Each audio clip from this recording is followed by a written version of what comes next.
industriais, operadores de produção, nos assistem nesse momento, assim como representantes do Poder Executivo, do Poder Legislativo, claro. Enfim, agricultores também, nós chegamos até a área rural, e agricultores que moram na cidade também. E a população, vamos falar da dona de casa, vamos falar do cara que tem a família dele, de orientar os filhos, de orientar da família, cuidar na prática, porque nós estamos discutindo, só discutindo vai resolver, mas e na prática, como que o cidadão, a população, a dona de casa pode contribuir nessa causa? Tem como, e é uma força bem forte, vamos dizer assim. Claro, absolutamente. Você está vendo, por exemplo, nessa fase de crise, a criatividade que a população tem de aproveitar, por exemplo, água da máquina de lavar roupa para lavar quintal, para regar plantas e ter outros usos que não são de consumo pessoal. As nossas crianças estão cada vez mais preparadas para orientar os pais, porque na verdade a criançada vai aprender na escola e leva para casa o recado, né? Elas estão ensinando os pais, por exemplo, que na hora de escovar o dente precisa fechar a torneira, não precisa ficar com a torneira aberta durante todo o tempo, que na hora de tomar banho pode se ensaboar e depois abrir a água para cair. Essa é uma realidade. Quer dizer, tem possibilidades de não lavar a calçada, por exemplo, mas de varrer a calçada e depois, se for o caso, jogar um balde de água para acabar com a poeira, mas diminuir esse papel que muitas vezes é utilizado por uma visão cultural de que deve se lavar a calçada e, consequentemente, usar a água e a mangueira como se fosse uma vassoura hidráulica, né? Que vai levando os fragmentos de solo, coisas desse tipo para fora. Agora, é muito importante também, nós temos claro, viu, que a economia na cidade ela é importante, porque desenvolve cidadania. E essa cidadania que vai sendo desenvolvida na cidade tem que ser incorporada aos projetos que são desenvolvidos tanto nas atividades industriais como nas atividades rurais. Eu insisto nisso pelo seguinte: como eu disse agora há pouco, 7% da água é utilizada para abastecimento das cidades. E você tem 70% da água que é utilizada para o uso na produção rural, seja a produção do gado, seja na produção de grãos. Então nós precisamos ter tecnologias mais modernas aplicadas a esses setores. Nós precisamos produzir mais em espaços menores e, consequentemente, gerar menos impermeabilizações e utilizar menos agrotóxicos. É fundamental que nós pensemos num modelo de produção que seja com alimentos sustentáveis, adequados, para não produzir câncer, para não produzir doenças piores, porque boa parte desses agrotóxicos vão para os rios e nem sempre eles estão incorporados na água. Nós temos estudos aqui na universidade feitos já muito interessantes por professores da área de solos, da área de geologia, mas também na área de geomorfologia, que mostram que o solo do fundo do leito do rio está contaminado. Então, quando você fica um período sem chuvas, a água escoa de maneira tranquila e não está revolvendo o fundo do leito. Mas nos períodos de grandes precipitações, o fundo do leito se levanta pelo escoamento, pela concentração do escoamento de água. E com isso nós vamos ter também que nesses períodos em especial a nossa água fica mais contaminada. É verdade que o DEMAI tem um trabalho interessante e é obrigatório, porque inclusive o Ministério da Saúde exige, de definir a qualidade da água e fazer exames na qualidade da água bruta que vai para o abastecimento humano. Mas acontece que tem certas contaminações que não são detectadas. Muitas vezes as consequências podem ser desastrosas para a vida das pessoas e nós precisamos tomar cuidado com isso tudo. Então veja, você perguntou, o que fazer? Né? Primeiro, o poder público tem que tomar a iniciativa de dialogar com os diversos setores de usuários de água, através do comitê de bacia, mas através da iniciativa também da Câmara e do Poder Executivo, para que nós tenhamos uma redução no nível de disponibilidade de água para a produção. Reduzir o uso da água para a produção e garantir a água por um período melhor. Nós temos que ter uma política de garantir que a água fique preservada nas chapadas. A chapada entre Uberlândia e Uberaba, ela é decisiva. Como disse a professora Marilena, é nossa caixa d'água. É ali que está a água. Então ali nós temos que preservar a água de uma maneira muito abrupta, muito forte, para que nós tenhamos água durante o ano inteiro. Nós temos que ter políticas, como disse o professor Euclides, para a questão da produção industrial. As indústrias, boa parte das indústrias já tem essa preocupação realmente, e nós temos que mapear esses bons exemplos, para mostrar os bons exemplos e estimular cada vez mais a fazerem usos mais racionais. A mesma coisa tem que ser na área rural. Nós temos que incentivar os produtores rurais a terem uma produção mais adequada. E o nosso departamento de água, o DEMAI, tem que desenvolver essas políticas, algumas das quais já inclusive está implementando, para que nós tenhamos uma produção de água maior. Veja, quando a gente fala em produção de água é até estranho. Como é que se produz água?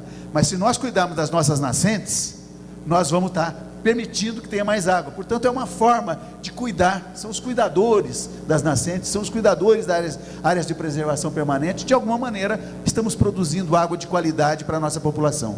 Bom, parece simples, né? Mas na prática é bem complicado isso, porque envolve uma questão cultural, né?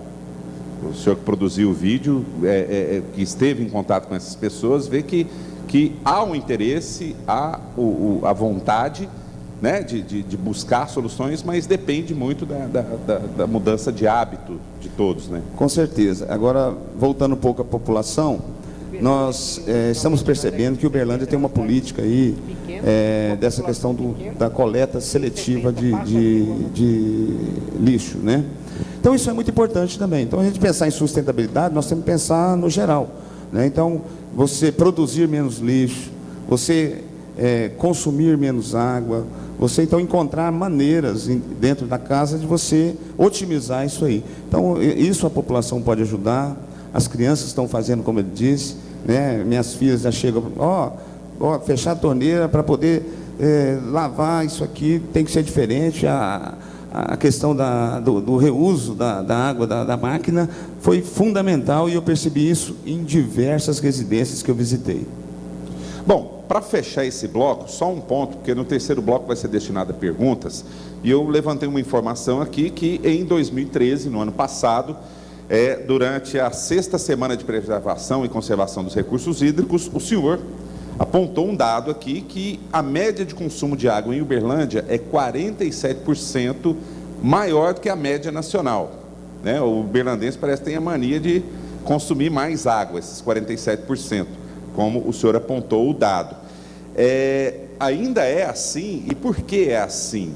Por que Uberlândia consome mais água, a população? Na verdade, quando a gente faz esse cálculo, a gente usa a quantidade de água bruta que é captada, não é? E distribui pelo número de habitantes. Mas tem também uma parte dessa água que é utilizada para produção industrial. Tem outros tipos de uso. Isso inclui. Essa parte. E aí, então, na verdade, esse é o per capita médio. Mas, na verdade, ele tem uma representação que precisa levar em conta também os outros usos que são feitos nas áreas urbanas. Em verdade, o que aconteceu agora com essa fase de escassez estimulou muito as pessoas a reduzirem consumo. As pessoas estão mais cautelosas, estão mais atentas, e, na verdade, é uma crise que traz um benefício, né? Porque desenvolve cidadania, faz com que as pessoas percebam que nós precisamos compartilhar, temos que ser solidários entre nós, e o consumo exagerado que eu faço acaba às vezes sendo falta para aquele outro que vai precisar também. Portanto, nós estamos numa fase de transição, e certamente Uberlândia está se dedicando a isso, através das suas autoridades, e nós vamos continuar a todo tempo, como professores da universidade, estimulando e cobrando dos poderes constituídos para que façam. Uma vez eu tive a oportunidade de viajar com o presidente Lula para participar de um evento que aconteceu em Montevidéu, do Mercosul. Eu, na verdade, como ex-prefeito, participava do Mercosul.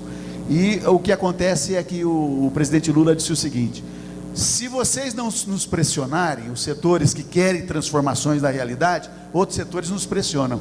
E nós somos obrigados a atender aqueles que nos pressionam. Portanto, eu aprendi naquele momento que eu tenho que fazer pressão, e nós temos que fazer pressão a cada vez mais no Poder Legislativo, no Poder Executivo, para que nós possamos avançar e sermos ouvidos efetivamente de que é possível transformar a realidade. E isso cabe efetivamente a todos nós coletivamente. Bom, eu vou chamar um intervalo. Nós estamos aqui com diálogos públicos da Escola do Legislativo, hoje falando sobre recursos hídricos municipais, os desafios e também o cenário histórico. Nós vamos para um breve intervalo e voltamos já.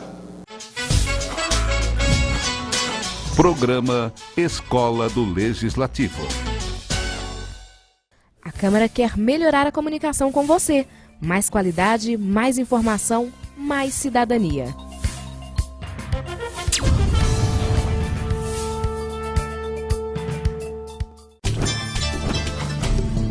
Fique sabendo. Para escovar os dentes e fazer a barba, feche sempre a torneira. Se ela ficar aberta, podem ser gastos até 25 litros de água. Você que acompanha a programação da TV Câmara Uberlândia pode saber mais sobre o canal. De um jeito ainda mais próximo, curta nossa página no Facebook. TV Câmara Uberlândia, o Legislativo conectado a você.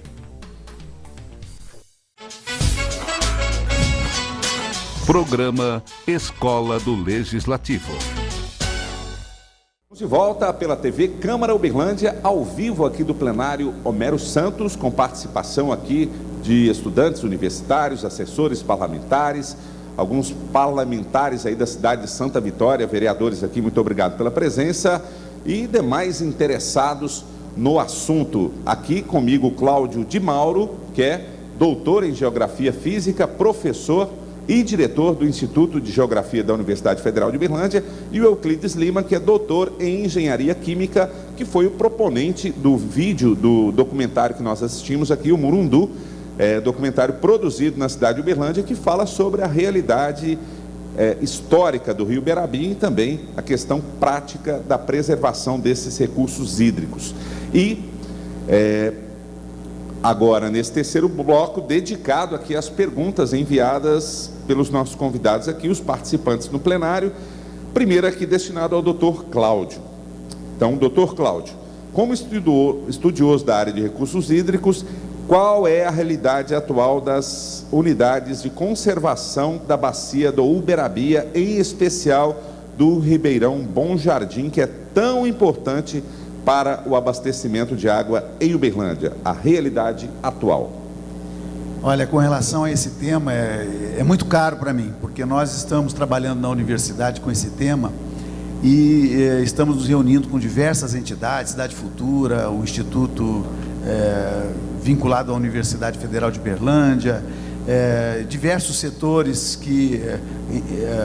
da sociedade civil, organismos da sociedade civil, na tentativa de montar um projeto de lei para criar uma unidade de conservação na bacia do Uberabia, do Bom Jardim. Porque justamente o Bom Jardim, ele atende metade praticamente da disponibilidade hídrica aqui para a bacia, e para a nossa região, para o nosso município, para a nossa área urbana. Portanto, essa área é muito importante, precisa ser preservada. Existe uma dificuldade muito grande de se conseguir a aprovação desses projetos, e nós estamos dando a ele um caráter de projeto de iniciativa popular. Nós queremos buscar as assinaturas que são necessárias, estamos trabalhando primeiro para montar o projeto, a característica geral dele, para depois estabelecer o diálogo com a comunidade como um todo e coletar as assinaturas, para encaminhar para a Câmara de Vereadores, encaminhar também para o Poder Executivo, para nós criarmos uma unidade de conservação, pelo menos dentro do município de Uberlândia, para preservar exatamente essas áreas. Infelizmente, o que acontece é que, especificamente na bacia do Bom Jardim, nós não temos unidade de conservação que possa nos dar garantia da disponibilidade de água. Então, esse trabalho tem que ser feito. E mais do que isso, é muito importante que a unidade de conservação transcenda o limite apenas do abastecimento de água. Ela tem que ter um valor também de considerar a importância das biodiversidades. Nós temos aqui nessa área de topo de chapada, aquilo que foi definido inclusive pelos órgãos estaduais e federais como uma área de pousio. Muitos pássaros que vêm do hemisfério sul, no período mais frio, esses pássaros migram e eles usam aqui a nossa área de chapada como área de pousio. E à medida que nós não temos cobertura vegetal mantida, e Quando a gente fala em cobertura vegetal, pode ser cobertura de vegetação alta, de cerrado, mas pode ser também a cobertura de campos, característica dos murundus, por exemplo, ou dos covoais. Portanto, isso tudo precisa ser preservado, precisa ser mantido. Nós temos muitos animais que precisam ser preservados nessas áreas de topo e temos pouca cobertura vegetal. Então, há um trabalho muito intenso para se fazer. Mas nesse momento, por exemplo, no caso do Bom Jardim, nós não temos unidade de conservação instalada. Bom, infelizmente. A pergunta foi para o Cláudio, o senhor quer responder ou vamos para a próxima? Então vamos em frente. Luiz Lima pergunta o que pensam os gestores públicos. Logicamente a pergunta seria destinada a eles, né, os gestores públicos, mas na visão dos senhores aqui, o que pensam os gestores públicos em relação à preservação e conservação das bacias urbanas e rurais, quanto ao cumprimento da legislação e fiscalização desses mananciais? Existem projetos de parques lineares? Existem planos de gestão ambiental em nosso município? Essa é a pergunta. Bom, eu poderia dizer um pouco sobre o Parque Linear.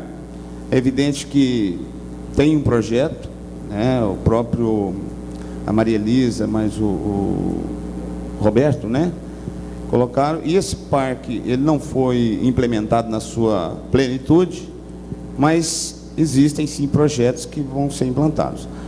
Agora, eu visitei Portugal recentemente, o Rio Tejo, e fiquei assim abismado com o carinho, com a dedicação que o pessoal tem com o rio, né, a valorização que eles têm. Então, quando eu voltei aí motivado a buscar isso também, junto com a universidade, junto com o poder público, para saber como que nós vamos fazer com o nosso rio. E lá eu vejo que tem poucas árvores, a conservação lá é pequena, e a valorização que eles têm é muito grande, viu, Lima? E nós temos aqui um rio com as suas margens bonitas, nós temos condições de fazer um parque linear de qualidade, exemplo para o mundo, né? Então, se existe, não foi totalmente implementado, não conheço o projeto, mas eu já sei que ele então foi só parte, né? Eu acho que nós temos que buscar, nós da universidade, buscar aí entendimento e fazer com que ele seja realmente aplicado na sua plenitude.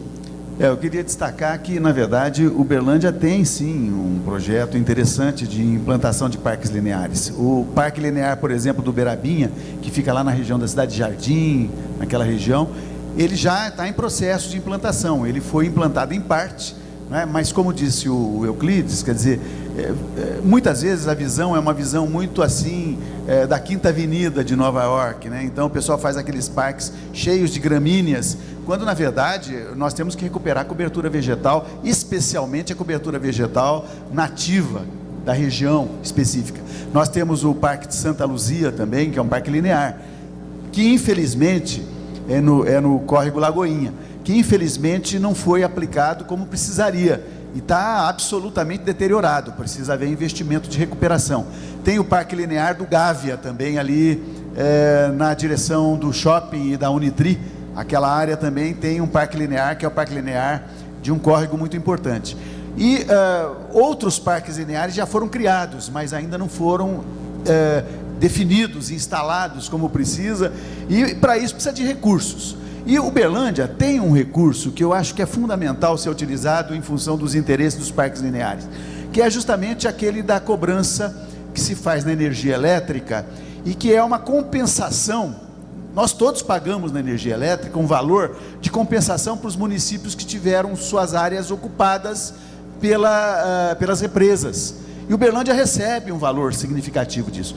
Então, isso acaba reduzindo o valor de investimento no orçamento para a área de preservação permanente, para a área de meio ambiente em Uberlândia. E não pode, quer dizer, esse recurso tem que ser utilizado especificamente para as áreas de preservação permanente. Precisaria ser utilizado para compensação financeira daqueles setores que foram afetados pela implantação das represas, que é então uma política de compensação. Agora, nós temos municípios, como disse muito bem o Euclides, com experiências muito importantes em relação a parques lineares. Porque os parques lineares, eles têm uma função de se constituir em parques de uso de vizinhança. Os vizinhos daquele entorno acabam adotando o parque, se esse trabalho for bem feito, e consequentemente a depredação é menor. Mas no caso, por exemplo, do Lagoinha, no parque linear do Santa Luzia, infelizmente está muito degradado e precisa haver um esforço muito grande de recuperação. E o pior é o processo de expansão das atividades imobiliárias na cidade, que está desconhecendo absolutamente as áreas de preservação permanente, e isso cabe à Prefeitura Municipal de Uberlândia, através das suas secretarias, estabelecer normas e, consequentemente, limites para essa ocupação. No caso do Lagoinha, por exemplo, nós estamos vendo um processo de urbanização ali, que vai trazer graves consequências para o córrego, e isso a população tem que estar atenta. Bom, a próxima aqui não é bem uma pergunta, é uma opinião interessante do Severo, do DEMAI, que está aqui presente, obrigado pela presença. A adoção de práticas sustentáveis devem ser estimuladas. Pessoas jurídicas e físicas que se valem dessas práticas precisam ser valorizadas, reconhecidas, se tornando exemplos de cidadania e compromisso com o meio ambiente. Ou seja, essa valorização aí pode ser um incentivo até mesmo para estimular outras pessoas a engajarem Essa visão que o Severino tem é absolutamente adequada. No meu ponto de vista, quem faz as coisas bem tem que servir de exemplo. Infelizmente, de maneira geral, a mídia, a imprensa, gosta muito de valorizar os problemas que existem, né? As dificuldades, e consequentemente desvaloriza quem faz direito. Precisa se estimular, precisa dar espaço de divulgação das experiências vividas. Nós achamos que isso é muito positivo, não é, Euclides? Exatamente. E, por exemplo, tem o selo verde, algum tipo de instrumento que a empresa, né, que a indústria, que a instituição possa utilizar aí no seu dia a dia. Então é muito importante essa colocação. Bom, a gente está chegando ao final aqui, tem 3 perguntas, eu vou selecionar 2. Uma foi bem que respondida no segundo bloco, que é: o município não tem domínio sobre as águas dos rios, né? Não tem uma mesmo. vez que pertence ao Estado. E a água do subsolo? Também é a água de domínio dos estados. Pela legislação brasileira, a água subterrânea, eu acho muito estranho, porque ela transcende limites estaduais. Se você pega o Complexo Guarani, por exemplo, o Guarani ele está inclusive em outros países, mas ele está no Mato Grosso, em São Paulo, em Minas Gerais, no Mato Grosso do Sul, e na verdade, para cada delimitação administrativa, aquele estado é o responsável pela água subterrânea naquele lugar. Seria o ideal que nós tivéssemos uma gestão compartilhada entre todos os estados desses complexos de água subterrânea. De fato, a água de superfície, no nosso caso aqui especificamente, é a água de domínio da União, e água de domínio do Estado. E o Estado compete ao Estado, por exemplo, da outorga, autorização. O que é a outorga? A outorga é a licença para captação de água para as atividades que são desenvolvidas pelos usuários. Então, isso é muito importante também destacar, que cabe ao Estado esse controle, mas cabe ao município verificar se o Estado está cumprindo isso também. O município também tem responsabilidades e deve cobrar tanto do Estado como dos usuários. Só para complementar, nesses momentos de crise, agrava esse problema, porque muitos poços artesianos são furados. Isso mesmo. Né? Eu acompanhei um acidente lá em Uberaba, e a quantidade de poços artesianos que foram perfurados e sem outorga, como ele falou, né? Então sem o domínio. Então isso é um problema sério, porque pode de alguma forma afetar essa água subterrânea. Isso a qualidade é apropriação privada de um bem que é público, porque a água é de domínio da União e dos estados. Não existe água privada no Brasil, pelas normas. Você, na verdade, na prática acaba tendo, mas na verdade, pela legislação, não pode haver água privada. É a água de domínio do Estado e a água de domínio da União. Portanto, é um bem público. Ela é considerada como um bem público, e nós precisamos tratá-la dessa maneira. Ela é um bem que pertence a todos. Se alguém vai lá e capta para fazer uso numa produção, depois vai te vender, por exemplo, um produto com a utilização daquela água, que é um bem de todos, e isso precisa ser também controlado adequadamente. Bom, tem 2 perguntas aqui, mas infelizmente eu vou poder lançar somente uma, em virtude do tempo do programa. Eu agradeço aí as pessoas que enviaram perguntas e depois em off aqui a gente responde essa última.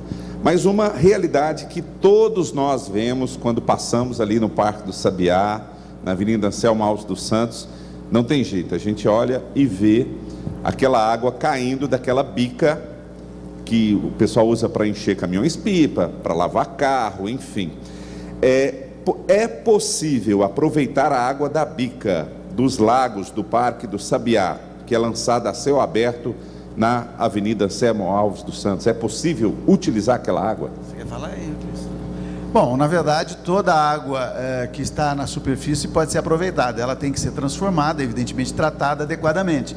Depende, evidentemente, de que o próprio DEMAI, se tiver interesse e reconhecer que aquela água é importante, que vai fazer falta para a nossa cidade, pode fazer um processo de captação, transportar para alguma estação de tratamento ou implantar ali mesmo uma estação de tratamento para fazer distribuição em setores mais próximos. No meu entendimento, o DEMAI não entendeu que aquela água nesse momento é indispensável, mas realmente é uma água que nós todos ficamos ali com vontade de tomar um banho nela, né?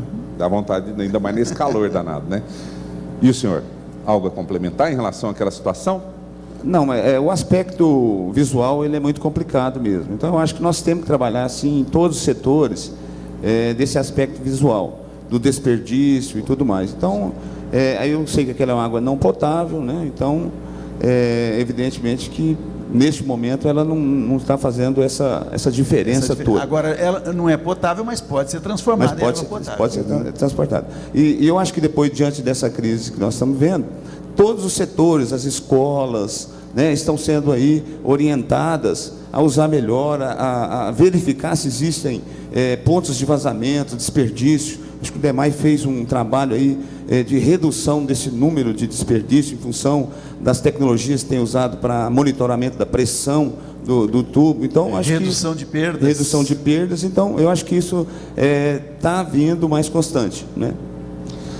Bom, infelizmente a gente poderia discutir esse tema o dia todo aqui, né? Mas a gente tem um tempo próprio para esse programa. Eu queria muito agradecer aqui a presença dos participantes aqui no plenário, muito obrigado por terem vindo, a presença de você em casa que nos acompanha pela TV Câmara Uberlândia, e agradecer e pedir uma consideração final aqui do Cláudio de Mauro, que é doutor em Geografia Física, professor da UF e diretor do Instituto de Geografia da UF. Muito obrigado pela presença, contribuiu muito aí para uma sociedade mais sustentável, tratando-se de água. Muito obrigado. Na verdade, a gente vive para isso, não é verdade? Eu tenho 66 anos de idade. É verdade, você olha para mim, não aparenta. Não parece, não parece. Tá certo. Você deve ter tomado muita água. Eu tomo muita água. Mas o que acontece é que nós dedicamos a nossa vida justamente para a construção do saber, para fazer o processo educativo, para transformar as realidades existentes. E essa oportunidade de estabelecer esse diálogo durante esse tempo tão importante que a TV Câmara nos permite, né, vivermos nesse momento, a contribuição trazida pelo Euclides através desse vídeo Murundu, eu recomendaria que as escolas, os diversos setores que nós temos na cidade, encomendem uma apresentação através do Euclides. O Euclides faz isso com maior espontaneidade, com uma maior boa vontade, que nós possamos divulgar efetivamente e chamar a importância do rio Uberabinha, do rio, do córrego Bom Jardim, para o abastecimento da nossa cidade, porque é isso que vai nos levar a sermos pessoas felizes, convivendo harmonicamente com a natureza. Muito obrigado pela oportunidade. Nós que agradecemos. Euclides Lima, doutor em Engenharia Química e proponente do vídeo Murundu, que nós assistimos aqui antes do primeiro bloco. O agradecimento ao senhor é dobrado, né? Pela produção desse vídeo, que é uma coisa perene, né? Que vai levar a conscientização a muitas gerações ainda, e agradecimento à sua presença aqui hoje para discutir esse tema. Bom, eu que tenho que agradecer e queria só falar uma palavra singela aí. Nós começamos a fazer o documentário para mostrar as belezas do rio, né? Tudo que ele tinha, e esse documentário acabou tendo outro norte, porque nós identificamos algumas situações, alguns problemas, né? E agora nós estamos com essa oportunidade de divulgar esse documentário, de levar a toda a comunidade de Uberlândia e da região, né? para poder despertar e fazer alguma coisa, né? Então eu fico muito agradecido pelo espaço cedido aqui pela TV Câmara e me coloco à disposição, como o Cláudio falou, de não só apresentar esse documentário, né? O Humberto fala muito isso, não é só colocar o documentário e acabou. O documentário, seguido de um debate, seguido de uma discussão, ele vai além, né, somente da imagem que ele demonstra aí no vídeo. Bom, então muito obrigado e agradecimentos também aí à equipe da Escola do Legislativo pelo convite. Eu adoro participar desse programa, é muito bom, muito produtivo. E à equipe da TV Câmara Uberlândia aqui conosco também. E a você em casa, um abraço e até o próximo Diálogos Públicos da Escola do Legislativo.